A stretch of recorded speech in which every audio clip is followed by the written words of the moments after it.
As the Queen herself did with such unswerving devotion, I too now solemnly pledge myself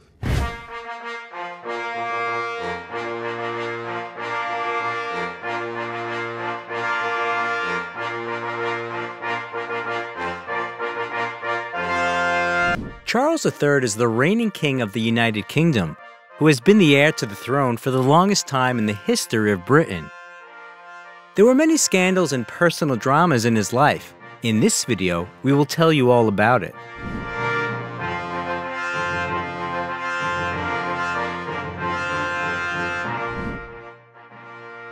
Charles III.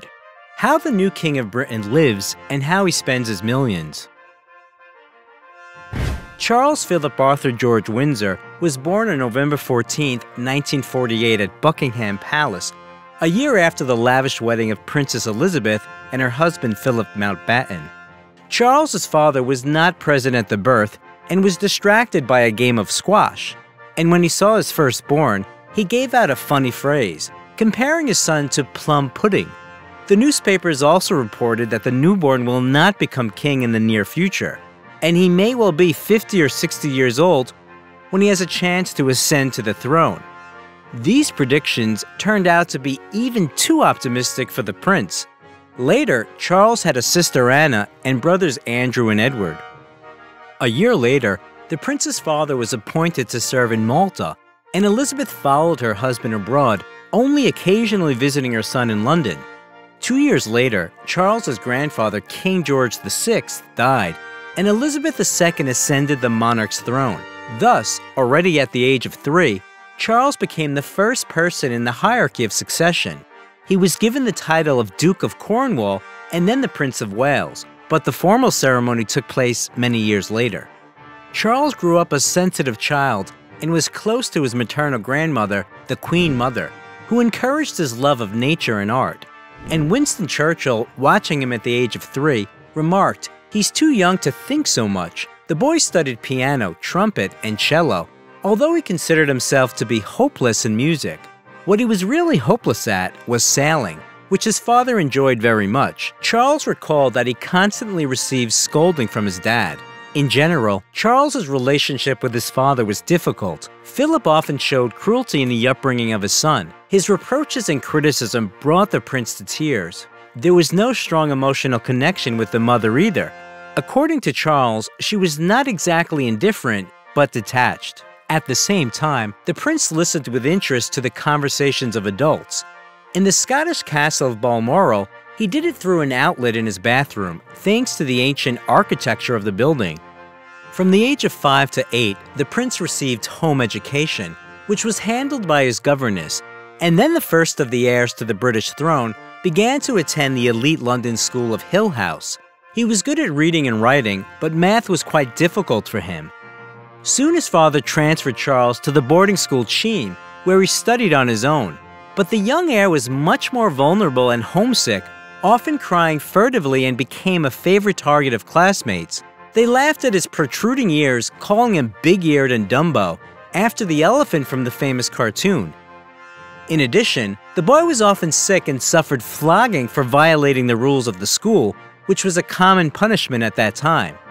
After that, his father sent Charles to another school where he had previously studied, a public school in Scotland, Gordonstown, which was famous for the rigor of education. From the very first day, the prince became the perfect target of bullying from his peers, and the harassment at Gordonstown was almost legalized and very cruel. Charles endured all this steadfastly and never fought back, only doing a few antics once in a while.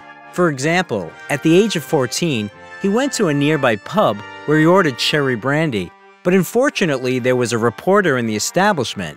There was a scandal, and the prince's bodyguard lost his job for not keeping track of his ward. Charles briefly interrupted his studies at Gordonstown in 1966 when he spent 2 semesters in Australia.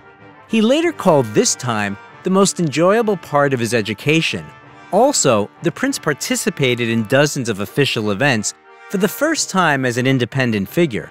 When he returned to Scotland, Charles was appointed head boy in his senior year, and after graduating from the school with average grades, he entered Trinity College of Cambridge University. There he studied archaeology, anthropology, and history, and also played the cello in the student orchestra.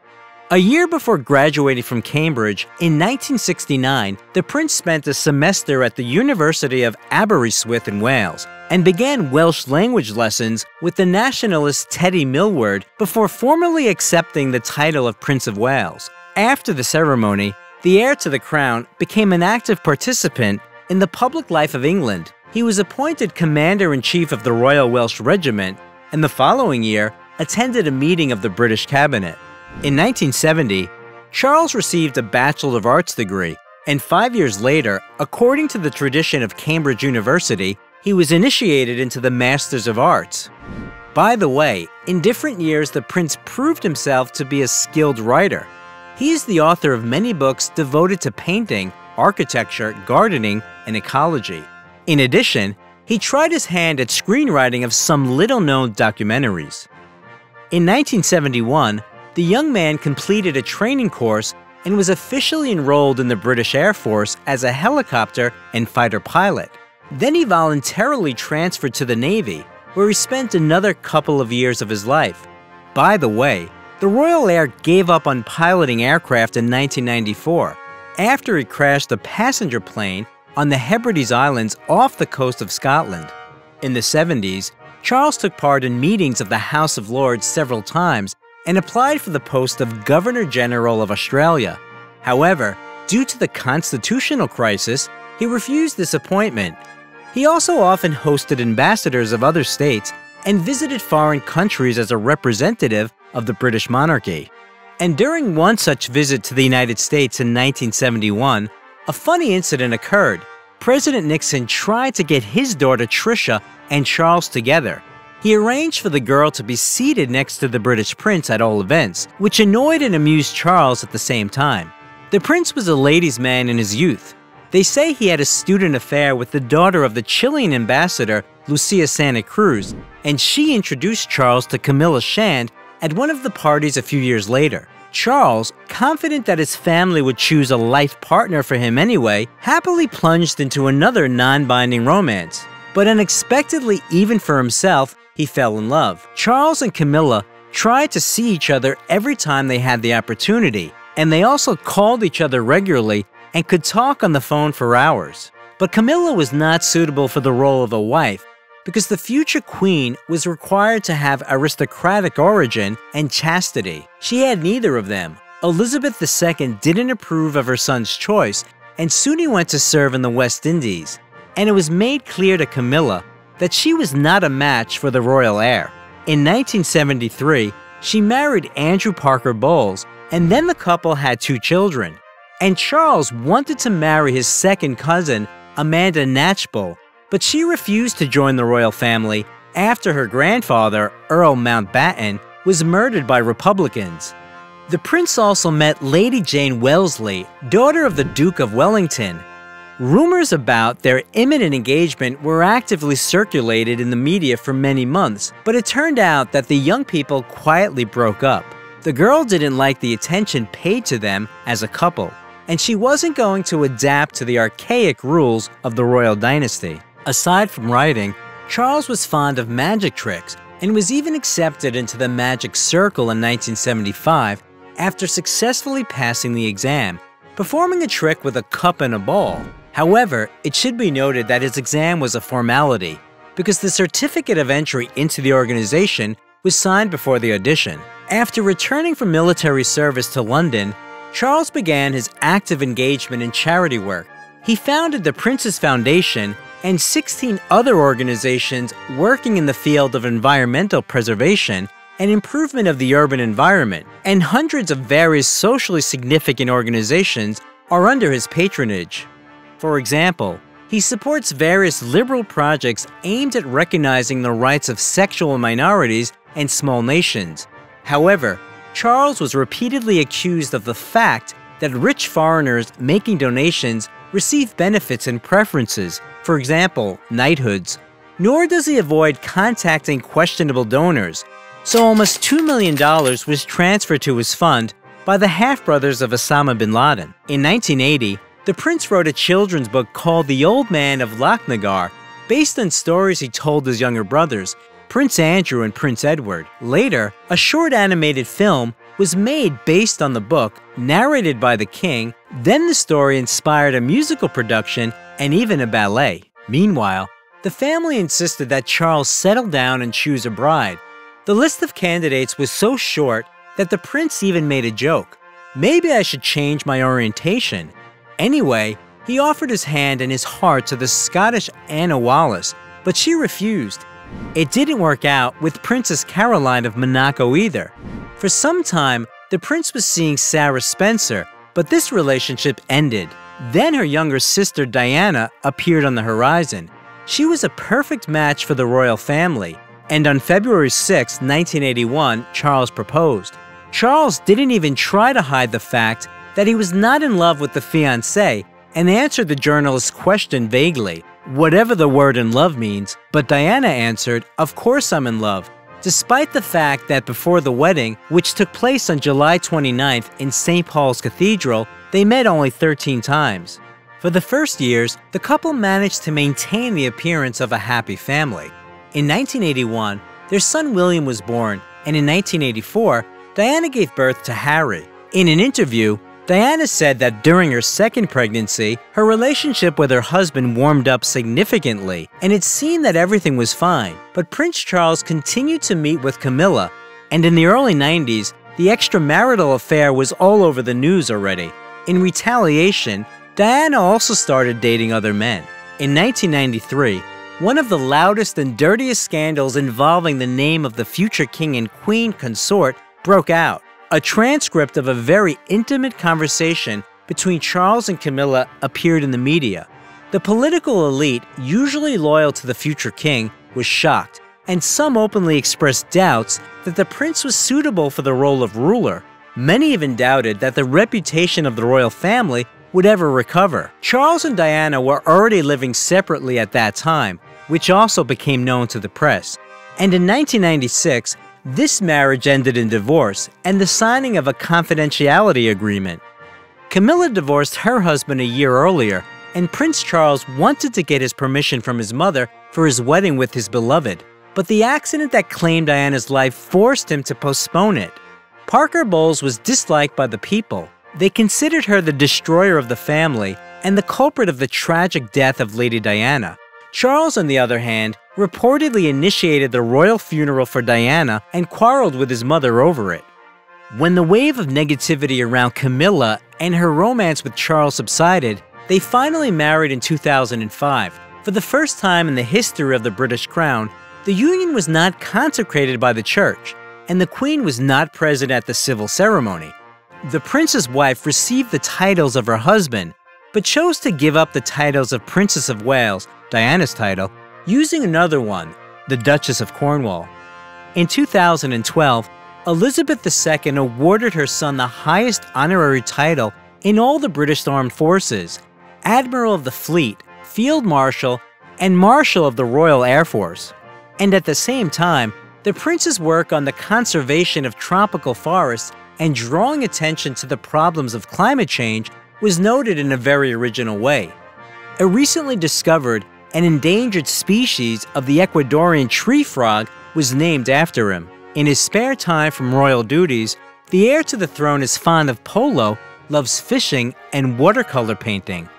One of his works can be seen on the label of Scotch whiskey. A watercolor painting of Castle of May was painted by Charles. He was the author of The Blend as well. Lithographs of his other drawings are sold at auctions, and the proceeds are transferred to various charitable foundations. Another serious hobby of the prince is gardening. At the age of 33, he ambitiously announced his intention to advance agriculture in the country and really did a lot in the field of production and popularization of environmentally friendly products. In his Gloucestershire estate, he personally began to cultivate beds with ordinary vegetables, and very soon, the estate began to be called the Royal Farm. By the way, many people note that Charles really has so-called farm hands. Even Elizabeth II said that her eldest son has big but beautiful hands with long fingers, and they are not similar to hers or her father's hands at all. Over time, the prince's hobby turned into a real agricultural holding with mini hotels, and many English schools have ecological gardens because of him. The love of gardening sometimes makes Prince Charles look ridiculous in the eyes of the public. For example, he talks to plants and admits that they respond to him, and also shakes branches with each tree he plants. Another of his quirks, he doesn't like pajamas and also hates central heating systems. According to him, they make the air stuffy. Charles is also a big fan of the Harry Potter books and their Doctor Who series. In the summer of 2013, he and his wife even visited the film studio where his favorite TV project was filmed and talked with the lead actors. The heir to the throne was invited to play in the episode, but he refused. However, the prince has already appeared on television. He read children's books, played in the soap opera Coronation Street in 2000 in honor of the 40th anniversary of the series, and hosted the weather forecast on the BBC. He is also close friends with the famous British actor and writer Stephen Fry, and in the late 90s took part in a humorous scene at a concert in his honor. Charles got the role of a waiter, and more recently, the Prince of Wales surprised the audience with his appearance in a reality show about aristocrats. In November 2013, Charles reached his 65th birthday and began receiving a state pension, £110 a week. But Buckingham Palace immediately announced that this money would be sent to various charitable foundations because the prince is already being provided by the state. Those close to the court note Charles's tendency to express his opinion, even if it violates the neutrality of the royal family. And in 2015, it caused a scandal in the press when published notes written by the prince to government ministers showed that he lobbied on a variety of topics, from the war in Iraq to the nutrient-continent school lunches. Also, Charles, through the government, made it easier to shoot badgers and, in the eyes of animal rights activists, appeared to be an illiterate and cruel person. The next reason to mention the prince's name in the headlines appeared in 2019, when an Australian declared that he was the son of Charles and Camilla. He told the press that he was born in Hampshire in 1966 as a result of an extramarital affair, and was later given up for adoption to a local couple who worked for the royal family. According to him, his grandparents have said many times that he is the child of Charles and Camilla. However, this story went nowhere. The heir to the throne, as expected, didn't respond to the request to do a DNA test. On September 8, 2022, Queen Elizabeth II died, and 73-year-old Charles took the British throne. He could have chosen any of his 4 names as the throne name, but decided to remain Charles III. The words of the English anthem have already been changed to God Save the King, and soon there will be new banknotes, coins, stamps, and much more with the image of the monarch. As a prince, Charles's fortune was estimated at $100 million, and now his net worth has increased to $600 million. According to experts, the Queen owns private property, including Balmoral Castle in Scotland and Sandringham Estate in England, and also invested millions in offshore accounts. As king, Charles now owns billions of dollars worth of real estate, jewelry, and art.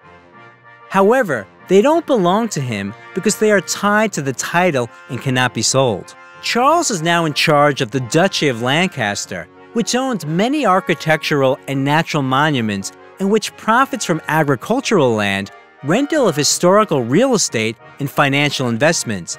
In total, the county generates an income of $30 million per year. Another package of real estate inherited by Charles is the property of the crown. This aggregate of lands and possessions in different countries is estimated at $25 billion and brings the monarch about $20 million a year. The king receives only 25% of the profits to pay for his family's expenses, such as travel and housekeeping. And these expenses can be very large, considering that in the 2000s, the prince lived a lavish life. It's reported that his service staff reached 50 people only on foreign trips, and it was even larger at home. up to 85 employees. Perhaps his habits have changed now, especially since the royal family is keen to cut costs. Charles's clothes can't be considered expensive though.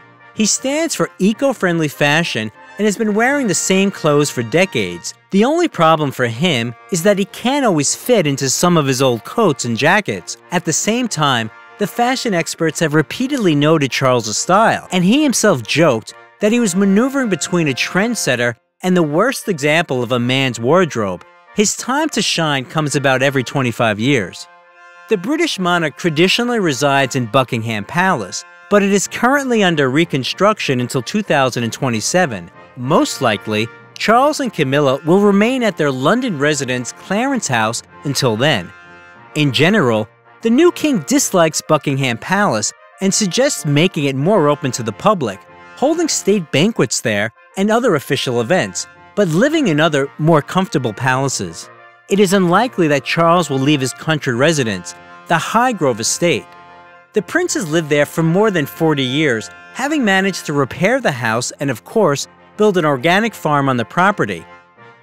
However, the king may have to pay for the opportunity to use this property to his own son, since this is now Prince William's land. Charles inherited his third estate, Birk Hall, from his grandmother. After their wedding in 2005, he and Camilla spent their honeymoon there. In addition, the future monarch inherited the Scottish castle of May from the Queen Mother after her death. In late July and early August, Charles and his wife come there to relax for a few days. And the rest of the time from May to September, the castle is open to tourists. Charles prefers British-made cars. On his 21st birthday, he received an Aston Martin DB6 Volante Series 2 as a gift from his mother and modified it into an eco-transport. Now the car's engine is powered by biofuel based on cheese and wine. Charles received his second Aston Martin vintage Volante from the Emir of Bahrain. However, Charles gave his first wife a compact and practical Ford Escort. Diana used this car to attend polo matches her fiancé participated in. There is an opinion that King Charles III should leave the throne and hand it over to William. What do you think? If you like the video, leave a like and also subscribe to the channel so that you don't miss anything interesting.